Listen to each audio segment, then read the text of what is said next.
Continue with the fifth chapter of the book of Kings. We're, of course, in the midst of the story of Solomon. We were just told that everything is perfect for Shlomo. He's got a big bureaucracy. He's king over all of Israel. There's no trouble. All of Bnei Israel are happy, even though there is much taxes to keep his kingdom up. And that's where we continue. Chapter 5, verse 1. Shlomo haya moshel b'chol hamamlachot min haaretz b'shtim v'ad gvul Mitzrayim magishim mimcha v'ovdim et Shlomo kol chaya. Shlomo's rule extended all over. He's no longer a regional king. He is, in a sense, an emperor. His kingdom goes all the way to the Euphrates and all the way to the boundary of Egypt, a large kingdom. They are bringing Shlomo tribute, minchot, and they are oved at Shlomo. They are serving him. They are his subjects. And again, here, once again, we said a number of times, sounds like Pharaoh.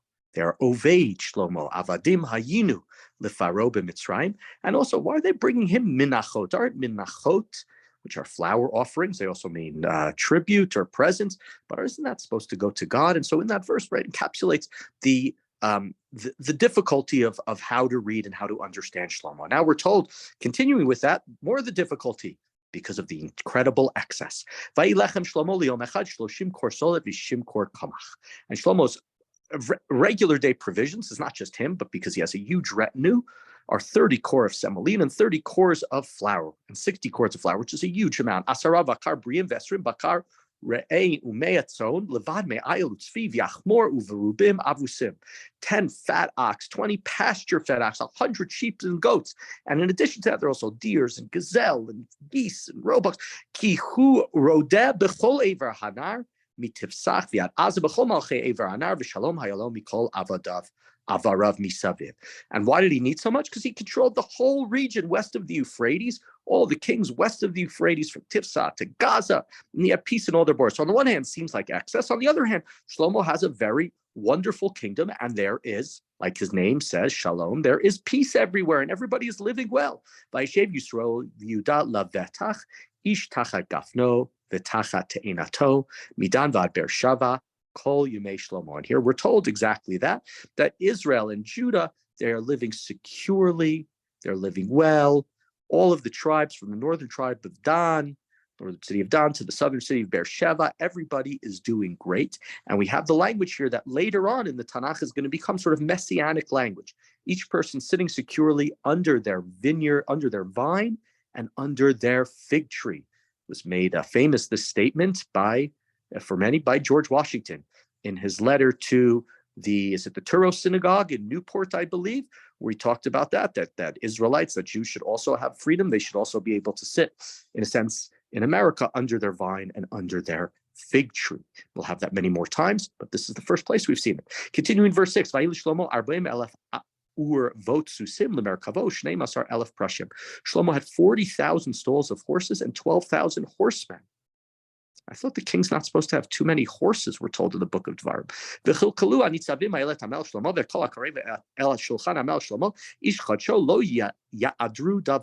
And all the prefects that we mentioned in the last chapter, the 12 prefects, the country divided into 12 prefects, and one prefect each month was responsible to bring the food for Shlomo. They would bring provisions to the king, and there was always enough. They would bring also barley and straw for the horses. They brought for everyone. But everyone seems fine, even with these huge taxes, because it's an incredible economic period. And so great prosperity and peace. Verse 9, Shlomo had incredible wisdom. He asked, of course, a couple chapters back for the wisdom to listen and judge the people of Israel. And so Shlomo was given this incredible wisdom. He was wiser than all of the people of Kedem and all of the wise Egyptians. He's wiser than everybody. He's wiser than Leonardo da Vinci. He's wiser than Albert Einstein. He's smarter than everybody. It mentions the Leonardo da Vinci's and the Albert Einsteins and the geniuses of his time, and he's smarter than all of them. And he spoke 3,000 proverbs, and his songs numbered 1,005. So he was a great songwriter, and he wrote many proverbs. We know, according to tradition, the book of Mishlei is authored by Shlomo, and here we see where, in a sense, the source of it is in some ways, because it says that he spoke these masha, vaydaber, and that's wisdom literature, advice and ideas and wisdom. But he doesn't only know that. He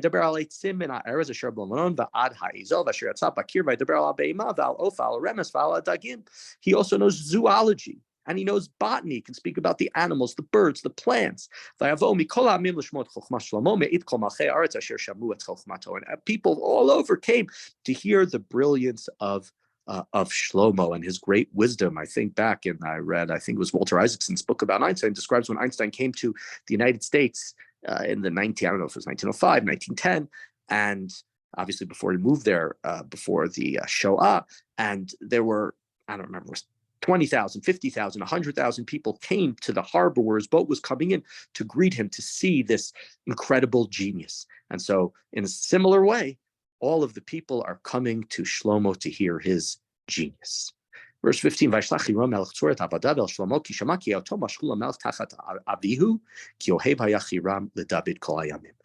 Tyre, there was the king Hiram, who was a close associate of David. He was the one in Tyre, so it's in Lebanon where they have all of the cedars, and he hears that David's son Shlomo is king, and he sends him a message. And Shlomo sends back a message to Hiram.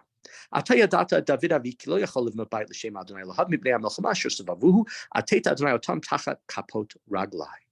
said, you know, my father David, he wanted to build a house for God because of the enemies that surrounded him, but he couldn't do it because of those enemies. But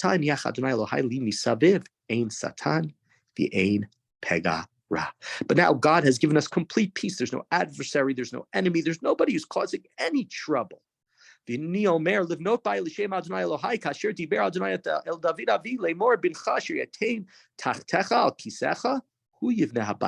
so now I want to build the house for God, the one that God told my father that his son who will succeed him will build. So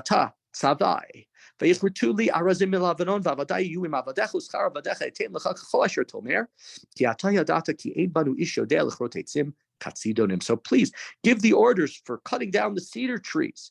My servants will work with yours, and I will pay any wages that are necessary for the Tzidonim. We know, you guys, this is your territory. It's still to today, right? Lebanon, a cedar is on the Lebanese flag still to this very day. This is your expertise. This is where the beautiful forests of the ancient world were, with the most wonderful trees, the cedars. So the word comes to Hiram, and he hears what Shlomo says. And he is exceedingly joyous. Thank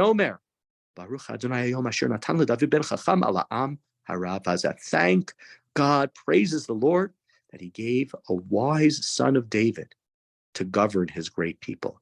Hiram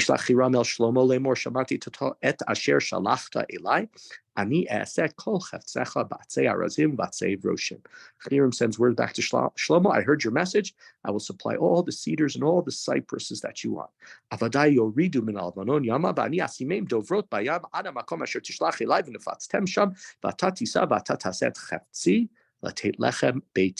My servants will bring them down to the sea from Lebanon. Presumably this is the Kinneret, or maybe it's the Mediterranean, I don't know. I will make them into floats and deliver them to any place that you designate to me. And there you will carry them away. But you need to, of course, feed my household. And Hiram provided for Shlomo cedars and cypress, and Shlomo natan leChiram esrim elef kor chitim, makolet leveitov esrim kor shemen katit koyitein Shlomo leChiram shana v'shana. Shlomo delivered huge amounts of wheat and oil for Hiram, for his kingdom, for those who were doing this work. V'Adonai natan chokhmah leShlomo kasher dibir lo v'hi shalom ben Hiram u'ben Shlomo v'echrutu brit shnehem.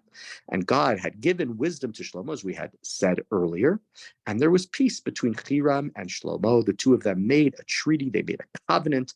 V'al mel Shlomo mas mikol Yisrael v'ayem mas shloshim elef ish.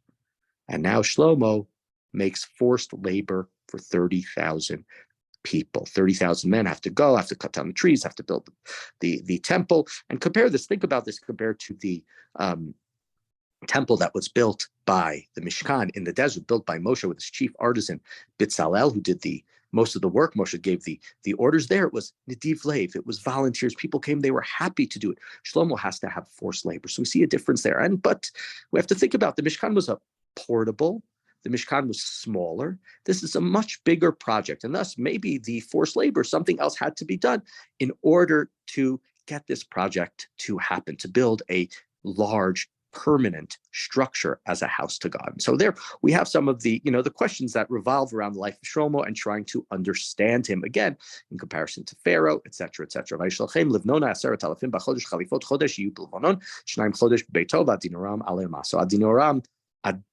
Adoniram is in charge of this aspect of the government, and the people would go in shifts of 10,000, and they would spend 1 month in Lebanon and 2 months in home. So the first, so there were always 10,000 Jews, Israelites there doing the work. In addition to this, he also had 70,000 porters and 80,000 quarriers in the hills. And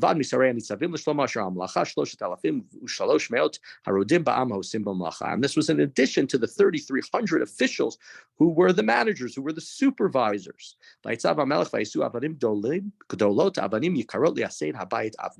Shlomo, also to further bring about this project, he ordered huge blocks of stone so that the foundations could be laid. By Shlomo's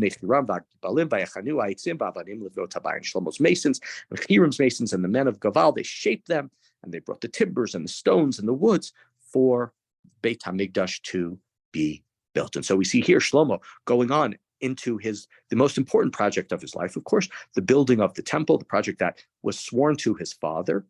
And finally, Shlomo, we don't know how many years it is into his reign exactly, but the king of Tyre sends him regards, and it's because the king of Tyre was friends with David. And so David is not able to build the temple, but we see his influence in the building of the temple when it is actually going to be